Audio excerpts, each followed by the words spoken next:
12 News at 4 continues with the worldwide response to President Trump's tariff announcements on Wednesday. Those reciprocal tariffs target imported goods from most U.S. trading partners. The president claims those tariffs to generate American jobs and boost the economy, calling Wednesday Liberation Day. Let's talk tariffs with Brian Jacobson, chief economist at Annex Wealth Management. Brian, welcome back to the program. Let's start with the numbers. The news sent Wall Street spiraling today. Here's a look at the numbers from the big board. You can see the Dow, NASDAQ, S&P all down 1,600 points from the Dow Jones Industrial Average, the biggest hit since 2020. Still, though, here's what the president said late this afternoon. I think it's going very well. It was an operation.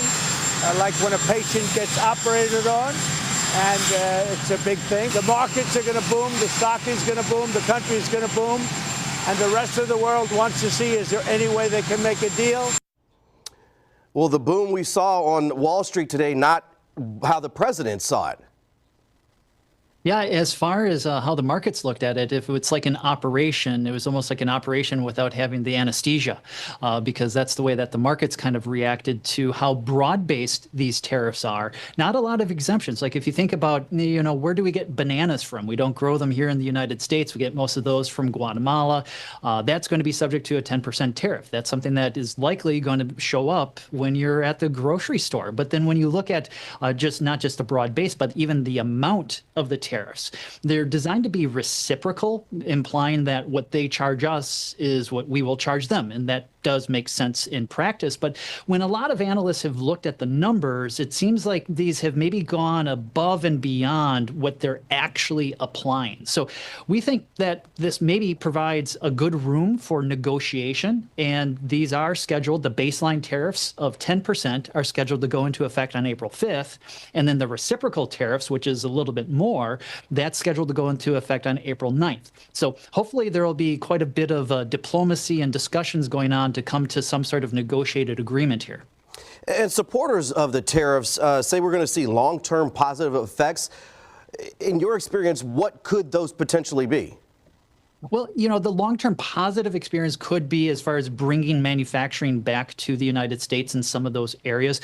Keep in mind, most of the manufacturing job losses that we have seen in the United States has come as a result of technology, not as a result of trade. And I think that if we do get some of that reshoring of manufacturing, that might be a little disappointing as far as how many jobs that would end up actually creating. But not to say there wouldn't be any. And actually, those could then be higher paid jobs, especially if there's higher productivity.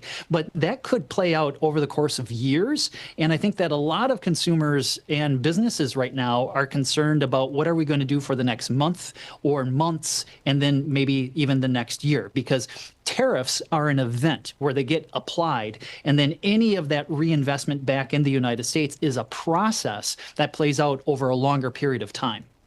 And some in the Republican Party, the president's own party, are pushing back on these tariffs and what they're designed to do. Let's pull up a quote from Representative Thom Tillis of North Carolina, particularly in agricultural states, North Carolina, one of those, saying, anyone who says there may be a little bit of pain before we get things right need to talk to farmers who are one crop away from bankruptcy.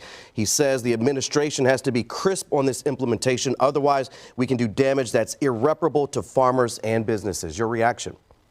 Well, I agree that it does require a lot of nuance and, as he would say, the crispness of it. Mainly if we just look at what happened in 2018 to 2019 under the first Trump administration, the farmers ended up needing to get a bailout because of the retaliation against the United States. And I think maybe that's one of the things that we can consider here is with the setting of the tariffs where they are and opening the door to negotiations is that we might not get the same retaliation as we did last time. If you think about in Wisconsin here, the amount of ginseng that we export, the dairy to Canada, the dairy to China, they love our cheese, they love our cranberries, right?